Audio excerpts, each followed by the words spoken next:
अस्सलाम वालेकुम वर्गोस, मैं हारिस अज़मीम प्रोफेशनल एस्ट्रोलॉजर आपकी खिदमत में हाज़िर हूँ इस हफ्ते की एस्ट्रोलॉजिकल कैलकुलेशंस लेकर। आपके लिए ये वीक बहुत इंपॉर्टेंट है वर्गोस।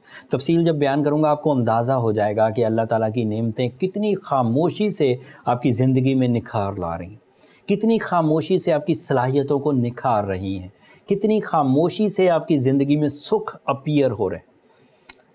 एंड ये सब खबरें अब जब आप सुनेंगे तो आपको अंदाज़ा होगा। आपका रूलिंग प्लैनेट मरकरी 10 मार्च को आपके लिए 7th एंगल पर आ जाएगा। जब भी मरकरी अच्छे एंगल पर हो, इस वक्त तो अच्छे एंगल पर आएगा ही 10 तारीख को, वो तो एक बड़ी पोजीशन है, बट कभी अदरवाइज भी आज के बाद भी कभी आपको पता चले कि मरकरी बहुत अच्छे एंगल पर है, तो वो आपकी पर्सनैलिटी को अट्रैक्टिव करेगा। वो आपके फर्स्ट हाउस का रिप्रेजेंटेटिव है, आपकी नेचर का, आपकी स्किल्स का रिप्रेजेंटेटिव है। तो एक सिंपल सा फार्मूला है, when the mercury is good your personality is attractive. And उसी तरह के दीगर फ़ायदे, जैसे आपका जीनियस एबिलिटीज़ अगर किसी वजह से डंप हो गई हो, आपके अंदर बुज़दिली भर गई हो, आपके अंदर नॉन डिसाइसिव बिहेवियर भर गया हो due to some reason, ground पर गम लगते रहते हैं, नुकसानात होते रहते हैं, उसकी वजह से बंदा अपनी सलाहियतों से कुछ दिनों के लिए दूर चला जाता है। लेकिन जब भी मरकरी अच्छी पोजीशन पर आएगा, सबसे पहले नेचुरल स्किल्स डेवलप होंगी। And there is you are genius, communicative, calculative, concentration के साथ, एंड इसी तरह की पब्लिक इमेज वगैरह, ये सब मरकरी के अंडर आती। दूसरा एडवांटेज क्या है कि जब भी मरकरी अच्छे एंगल पर आएगा, आपका करियर फ्लरिश करेगा, आपकी इन्वेस्टमेंट्स ग्रोथ में जाएंगी, आपकी इन्वेस्टमेंट अपॉर्चुनिटीज़ बढ़ेंगी, आपकी जॉब इंक्रीमेंट्स एक्सपेक्टेड होंगे, आपकी तालीमी काबिलियत एंड तालीमी सरगर्मियाँ इन्हांस हो जाएंगी, हायर एजुकेशन में ज़्यादा दिलचस्पी बनेंगी, ज़्यादा तेज़ी से रिसर्च वर्क कर सकेंगे, लोगों की नीयतें तक समझ आने लगेंगी, किताबी बातें तो समझ आएंगी, लोगों के रवैये भी समझ आएंगे, रिश्तों की साइंस समझ सकेंगे, ज़िंदगी को कैसे डेवलप करना है वो समझ सकेंगे, कुलीग्स के साथ कैसे चलना है वो समझ सकेंगे, इन्वेस्टमेंट्स कैसे करनी है, अच्छे प्लान्स आपको सूझेंगे। This is mercury.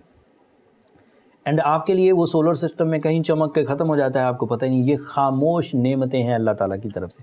इंसान उन्हीं नेमतों का शुक्र अदा करता है, समटाइम तो उनका भी नहीं करता जो उसे नज़र आती हैं, लेकिन ये ऐसी नेमतें हैं जो मुफ्त में हमें मुयस्सर हैं। सोलर सिस्टम में मरकरी, वीनस, सन, मून, जुपिटर, सैटर्न कहीं घूम रहे हैं एंड हमारे लिए वो कुव्वत हयात पैदा कर रहे हैं। दिन खुद ब खुद तलू होता है, सर्दियाँ खुद ब खुद आती हैं, बहारें खुद ब खुद चलती हैं, बादे सुबहगाही, बादे सहर जिसे हम कहते हैं, जिनसे कलियाँ फूल बन जाती हैं, ऐसी शगुफ्ता हवा सुबह सुबह खुद ही चलती है।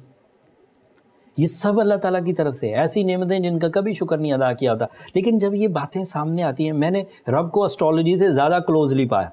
अदरवाइज़ सब कहते थे अल्लाह सबसे बड़ा, लेकिन बताता कोई नहीं था कितना बड़ा, बस बिलीव कर लो।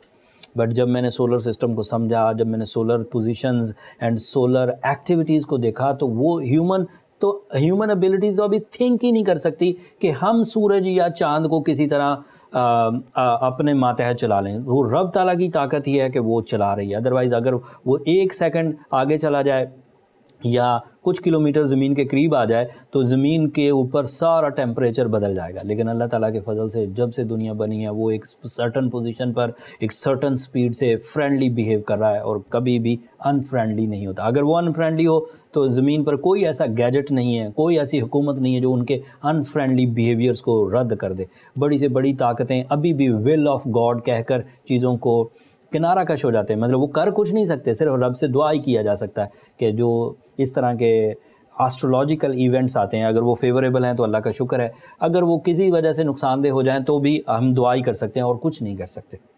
खैर, ये दीगर बातें थी एस्ट्रो इवेंट्स को समझाने के लिए। अब खबरें सुनिए। मरकरी के 7th एंगल पर आने की वजह से आपकी पर्सनालिटी डेवलपमेंट, आपके माइंड की फोकसिंग स्किल्स, आपकी communication skills, educational activities, institutional achievements, intuitions, ये सब इंक्रीज़ करेंगे एंड आपका कैरियर फ्लरिश करेगा। फिर इसी 7th एंगल पर सूरज है। सो मरकरी की सलाहियतों को डबल लेवल पर ले जाने के लिए सूरज काफ़ी है।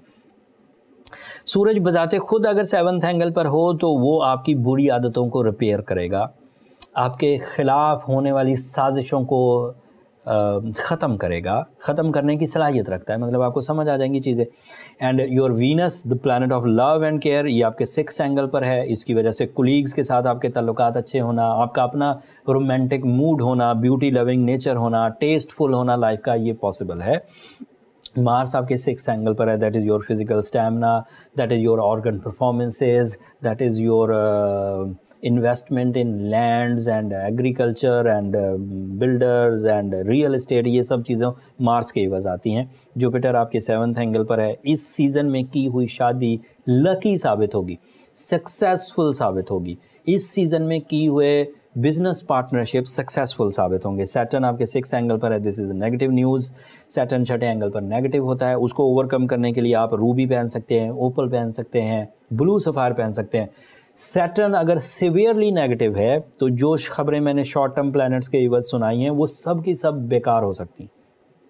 اگر سیٹرن ایوریجلی ڈیمیج دے رہا ہے, مطلب آپ اسے برداشت کرے جا رہے ہیں یا آپ کی اپنی صلاحیتیں اسے کاؤنٹر کی جا رہی ہیں, تو پھر یہ شارٹ ٹرم پلانٹس کی, جو وینس کی, جو سن کی, مرکری کی خبریں سنائی ہیں, یہ پھر ایسے ایز اٹ از آپ کو ملیں گی, پرابلم نہیں آئے گی. سو سیٹرن پر نظر رکھیے. اگر آپ مسلسل ناکامیوں کا منہ دیکھ رہے ہیں پچھلے کچھ مہینوں سے, تو اٹ مینز آپ سیٹرن کی زد میں ہیں, اور پھر آپ کو بلو سفائر, روبی یا اوپل پہننا چاہیے. اینڈ سورہ یاسین کی 2nd لاسٹ آیت کنسیڈر کرنی چاہیے. بٹ اگر پچھلے کچھ مہینوں سے آپ کا مومنٹم, آپ کی سکسیسز کا گراف اوپر جا رہا ہے, تو دیٹ مینس سیٹرن آپ کو تنگ نہیں کر رہا.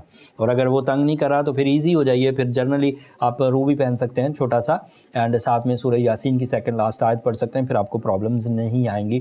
اس کا واضح مطلب یہ ہوا کہ آپ چیزوں کو خود ہی ٹھیک کر کے چل پا رہے ہیں. اگر چیزیں ریمیڈیز بھی پرفارم کر رہے ہیں, چیزوں میں خود بھی بہت توجہ دے کر ٹھیک کرنے کی کوشش کر رہے ہیں, اور پھر بھی ٹھیک نہیں ہو رہا, تو پھر آپ کو ضرورت ہے کہ آپ اپنے لیے کچھ آرٹیفیشل فیولز یوز کریے. لائک سورہ یاسین کنٹینیوس رکھیے, سورہ یاسین کی 2nd لاسٹ آیت. اینڈ اپنی پرسنل ڈائگنوسس ضرور کرا لیجئے, تاکہ وہ سینسٹیو ایریاز جو آپ کو زیادہ پنچ کرتا ہے, زیادہ آپ کے لیے ٹربل میک کرتا ہے, اس کو فائنڈ آؤٹ کیا جا سکے. یہ شعبان کا مہینہ ہے, اس میں ریکوریز تیزی سے ہو جاتی ہیں. آگے رمضان کا مہینہ آئے گا, وہ میکسیمم ہے. سو ان 60 دنوں کو یوز کریے اپنی ٹیوننگ کے لیے, اپنی ریپیئرنگ کے لیے. جہاں آپ خود چیزیں کر لیں اچھی بات ہے, جہاں آپ خود نہ کر پائیں اس کے لیے آپ یہاں سے اپائنٹمنٹ لے سکتے ہیں. نمبر نیچے چلتے رہتے ہیں, ان پر رابطہ کر کے اپنے لیے ٹائم لے سکتے ہیں. بٹ وہ فری فورم نہیں ہے ورگوز, ہوپفلی آپ انڈرسٹینڈ کریں گے. اب اگلے ہفتے سورج ایک نئے اینگل پر چلا جائے گا, وہ الگ سے ایک آپ کی زندگی پر امپیکٹ ڈالے گا. وہ امپیکٹ پازیٹیو ہے کہ نیگیٹو, وہ میں اگلے ہفتے بیان کروں گا. تب تک کے لیے مجھے اجازت دیجیے. اپنی دعاؤں میں مجھے اور میری ٹیم کو ضرور یاد رکھیے گا ورگوز, آپ کی دعائیں ہمارے لیے بہت امپورٹنٹ ہے. اینڈ ایز یو نو, میں ہر دفعہ یہ ویڈیو کے اینڈ پر کہتا ہوں, چینل کو سبسکرائب کرنا مت بھولیے گا ورگوز. آپ کی سبسکرپشن ہماری حوصلہ افزائی کی وجہ بنتی ہے. اگلے ہفتے تک کے لیے اللہ نگہبان.